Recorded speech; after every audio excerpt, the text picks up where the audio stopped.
देखिए, हम आपको यह बता रहे हैं कि आखिरकार अमेरिका की स्ट्राइक से कैसे तेहरान की 3 बड़ी न्यूक्लियर साइट्स को नुकसान पहुंचा है, लेकिन जो B-2 बॉम्बर है उसका इस्तेमाल कैसे अमेरिका ने किया, इसकी खासियत क्या है, यह भी हम आपको समझा देते हैं। B-2 बॉम्बर वो स्ट्रेटेजिक आप कह सकते हैं कि बॉम्बर्स है जो अमेरिका बहुत लंबे समय के बाद, अर्पिता, इसका इस्तेमाल किया गया। 2001 के बाद पहली बार इसका इस्तेमाल किया गया है। 35 साल पुराना, जो भी इसको जानते हैं वो समझते हैं। अमेरिका के कई बड़े जो मिशन रहे हैं उसमें इसका इस्तेमाल हुआ है, जिससे नजर आता है कि इस मिशन को अमेरिका ने कैसे प्लान किया और कैसे करीब 18,000 किलोमीटर तक ये जाते हैं और उतना ही वापस आते हैं। तो कई लोग अब सवाल अमेरिका के इस पूरे प्लान पर भी उठा रहे हैं कि आखिरकार कैसे बना लिया ये। और गुआम बेस की जिसकी हम बात कर रहे हैं उसकी दूरी भी अर्पिता करीबन 9,300 किलोमीटर की दूरी पर है, और जो बॉम्बर्स की जो आप कह सकते हैं पेलोड होता है वो भी सबसे ज्यादा इंपॉर्टेंट है, क्योंकि अर्पिता अगर आप देखें कि इन बॉम्बर्स के अंदर करीबन 30,000 पाउंड से ज्यादा एक्सप्लोजिव लाया जा सकता है।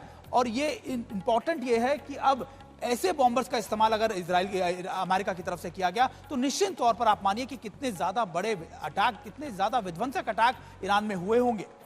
और याद आता है सुमित, इंडिया जब मॉक ड्रिल हमने की और उसके बाद हमने जिस तरह से हमला कर दिया, और ऐसा ही कुछ यहाँ पर, क्योंकि एक तरीके से ब्लफ ही था, आपने समय लिया लेकिन अंदाजा नहीं था कि अमेरिका अभी कुछ कर देगा, लेकिन वो करके दिखाया अमेरिका। बिल्कुल, और अमेरिका एक सरप्राइज एलिमेंट के तौर पर आप इसे देख सकते हैं, क्योंकि आपको याद होगा कि अमेरिका ने, राष्ट्रपति डोनाल्ड ट्रंप ने 2 हफ्ते का वक्त दिया था, लेकिन एक तरीके का ब्लफ था।